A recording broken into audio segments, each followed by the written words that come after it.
السلام عليكم صاحبada ku xiran saatuban ku soo dhawaada qiso kale oo cajiib ah. Qisadani waxay na tusaysaa faa'iidada ay leedahay in la noqdo qof aamin ah oo xalaal miirad ah.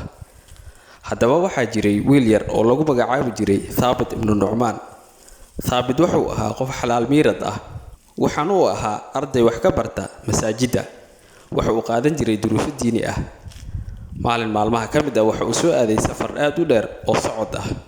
Muddo markuu socday waxaa ka dhamaaday sahaydii uu watay. Aad ayuu u gaajooday, gaajo daran kadib waxa uu wadada ku arkay beer aad u weyn.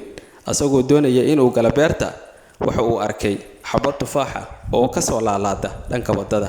Tufaaxii ayuu goostay, in yar markuu ka cunay ayaa waxa uu soo xusuustay inuu cunay xoolo xaaraan ah oo idin la'aan ah. Aad ayuu u shalaayay, beerta ayuu gudaha u galay, waxaana uu soo raadiyay qofkii iska lahaa beerta si uu ugu fasax qaato. Nasiib dare waa uu soo waayay. Dadkii deriska la ahaa beerta ayuu weydiiyay ninka iska leh beerta, waxaana loo tilmaamay oday deganaa xaafadda. Gurigii odaygii markuu yimid waa uu garaacay, waxaana ka furay odaygii. Waxa uu ku yiri, maxaad doonaysaa? Thabit waxa uu yiri, adeerow beertaada ayaan ka cunay xabad tufaax ah, waxaan doonayaa inaad ii cafisid. Odaygii waxa uu ku yiri, weligay ku cafin maayo, waxaana ku kula xisaabtamayaa alle hortii. Wiilkii aad ayuu uga calaacalay odaygii, balse waa uu ka diiday inuu cafiyo. Odaygii wiilkii oo meesha taagan ayuu ka dhaqaaqay, waxaana uu gudaha u galay gurigiisii.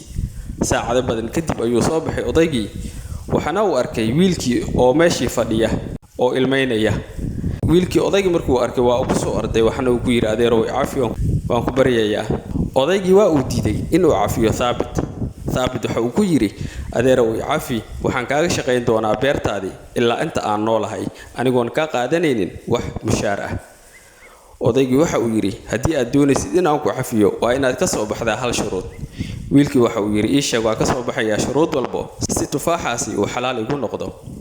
Odaygii waxa uu yiri, waxaa guriga ii joogta gabar camoolo ah, dhagoolana ah, aan socon karin oo lagu la'. Gabadhaas haddii aad iga guursatid waan ku cafinayaa xabadeedii tufaaxa ah. Wiilkii shakil aan waa uu ogolaaday, ilaa waxaa la weyn tufaaxaasi uu amar la'aanta cunay, waxaana uu ka cabsanayaa in maalinka qiyaame loo cadaabo. Odaygii waxa uu ku yiri, maalinka khamiista guriga igu kaalay, waan ku mehrinayaa gabadha, meherkan aniga ka bixinaya. Thabit aad ayuu u murgay, waxaana uu la yaabay mustaqbalkiisa sida uu isku bedelay iyo asagoo oo guursan doono gabar camoolo ah, dhagoolana ah, aan socon karin. Waxaa la gaaray maalinkii khamiista. Wiilkii gurigii ayuu yimid. Waxaa loo tilmaamay qolkii ku jiray odayga, waxaana diyaar ku ahaa qolka odayaashii ka noqon lahaa guurka markhaatida iyo sheekhi mehrin lahaa. Salaan kadib waa uu fadhiistay, waxaana lagu mehriyay gabadhii.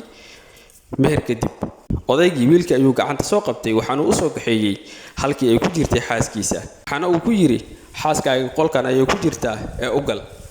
Wiilkii albaabkii ayuu soo garaacay, waxaa albaabkii ka furay gabar aad u qurux badan oo aad moodid xural cayn dunida la keenay. Waxa uu u maleeyay inay tahay gabar ehel la ah gabadha aroosada. Waxaana uu ku yiri, aabe xaaskaygii. Waxay ku tiri gabadhii quruxda badneed, xaaskaagii waa aniga. Waxa uu ku yiri, maya, adiga ma tihid, xaaskayga waa camoole, waana dhagoole, mana socon karto. Xaaskii waxay ku tiri, waa aniga xaaskaagii. Waxaana ugu sheekaysay qisadii dhex martay asaga iyo aabihiis. Waxaana ay tiri, aabahay mar walba wuxuu igu ducayn jiray in aan helo nin aamin ah oo xalaal miirad ah.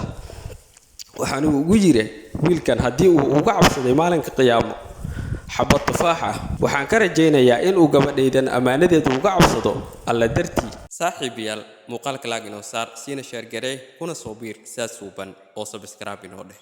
Mahadsanid.